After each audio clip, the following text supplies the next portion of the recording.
ለወሬ ይመለከተዋል። ወሬ ላይ ሲሆን በጣም ነቅቶ የሚጠብቃለ የወሬ ጻድቅ የወሬ ቅድስና ያለው ሰው ማለት።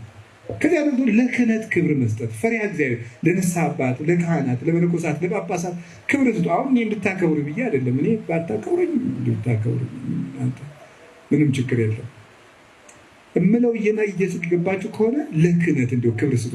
ካህን ሲታይ እንደው በመደንገጥ ድሮ ቀርቷል። እንደው አሁን የሀገራችን ገበሬ ብታዩት በጣም እንደው እኛ ማፈሪያ ነው።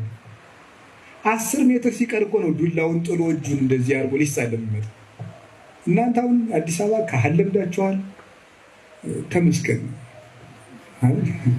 ሁሉን ነገር ለምዳችሁታል እናንተ ማለት ሁሉን ነገር ነው የለመድነው ማለት እንደ መልመድ ያለ ማሪሳቅ ምን ይላል? ከሰይጣን ሁሉ ይልቅ ልማድን ፍራ ያለ ነው። ከሰይጣን ይልቅ ሊፈራ የሚገባው ልማድ ነው። ሁሉን ነገር ስንለምደው ቀላል እየሆነ ይመጣል እና ማቅለል ማቃለል እንደው በጣም አደገኛ መከራ ነው።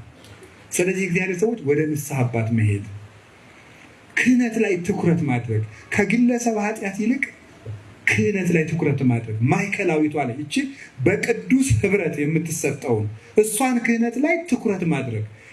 ሰውየው ሲሰክር ልታዩት ትችላላችሁ። ሲንዘላዘል ስታዩት፣ ሲሳደብ፣ ሲጣላ፣ ሲቆጣ ልታዩት ትችላላችሁ። እሱ ላይ ግድ የላቸውም፣ ትኩረት አታድርጉ። ክርስቶስ በቅድስቲቷ ህብረት ወደሚሰጣት ወደዚያች ክህነት ነው ማተኮር። ክህነት የሰውየው ገንዘብ አይደለም። የሰውየው ገንዘብ ቢሆን ኑሮ ልብሱ ሲቆሽሽ አይተህ ኧረ ይሄ እንደው ድፋም ልትለው ትችላለህ፣ ወይም በቃ ዝርክርክ ልንለው እንችላለን። የሰውየው አይደለም፣ የእግዚአብሔር ነው። የእግዚአብሔር ከሆነ ደግሞ እግዚአብሔር ሰውየው ምንም ይሁን ምን በራስህ አመጣጥ መጠን የሚያስፈልግህን ጸጋ ይሰጣል። ስለዚህ ወደ ክህነት መምጣት አለ።